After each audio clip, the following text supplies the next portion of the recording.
What if I told you that the beautiful paradise of Tahiti, a place we often associate with palm trees, beaches, vacation, and relaxation, was once the battleground for a colonial war that shaped its future?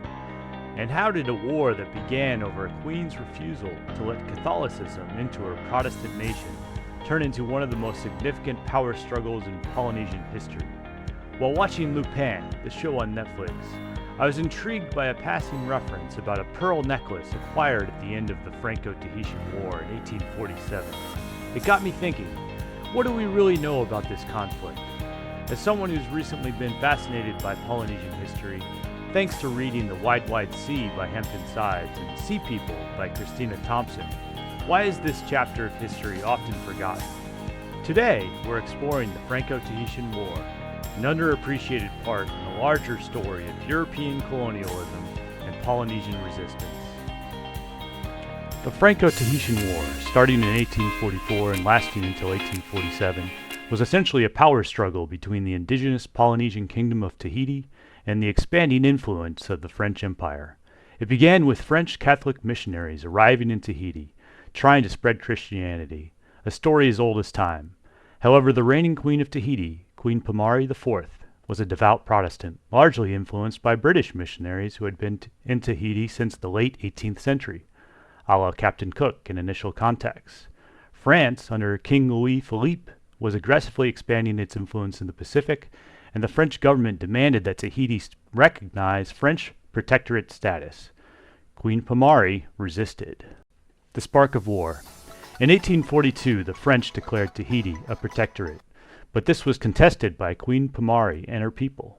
The situation grew tense when French Admiral Abel Hebert du Petit-Thurse was sent to enforce the protectorate. The war officially began in 1844 after a conflict between Tahitians and French settlers in the town of Papeete.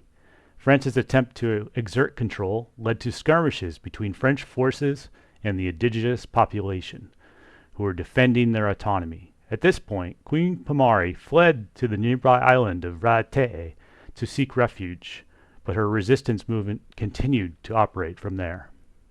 Key battles. One of the most significant confrontations was the Battle of Mahaena in 1846, where Tahitian forces, despite being outgunned and outnumbered, put up a fierce resistance against the French. The indigenous people's knowledge of the land allowed them to hold off French advances for a surprising amount of time, and the war dragged on for 3 years, with intermittent fighting and periods of guerrilla warfare led by local chiefs loyal to Pomare. The end of the war. In 1847, exhausted by the long and costly campaign, France reached an agreement with the Tahitians.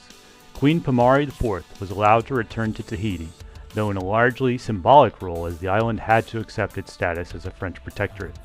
While France won the war militarily, Tahitian culture, language, and identity persisted. The war didn't end Polynesian resistance entirely, but it marked the beginning of deeper French control in the region. Impact and legacy. The Franco-Tahitian War is a lesser-known episode in the broader history of colonialism, but it exemplifies the struggle indigenous populations faced in the Pacific during the 19th century. For Tahiti, this war was a turning point. While the French established their dominance, the local population's fight to preserve their sovereignty became a symbol of resistance for Polynesian islands throughout the Pacific. Even today, in modern Tahiti, the legacy of the war lingers as a reminder of colonial exploitation, but also resilience in the face of foreign occupation.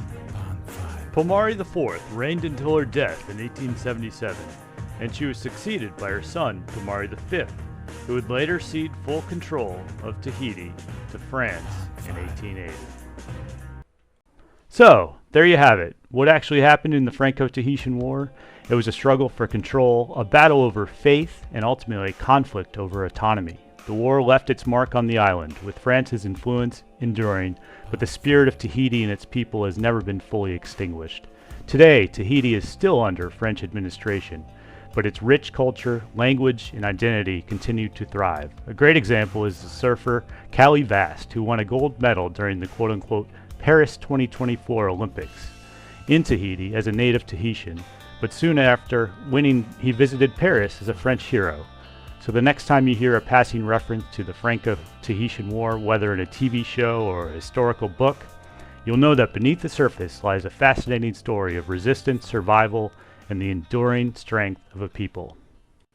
Thanks for watching, and if you enjoyed this deep dive into history, don't forget to like, subscribe, and hit the bell for more fascinating stories.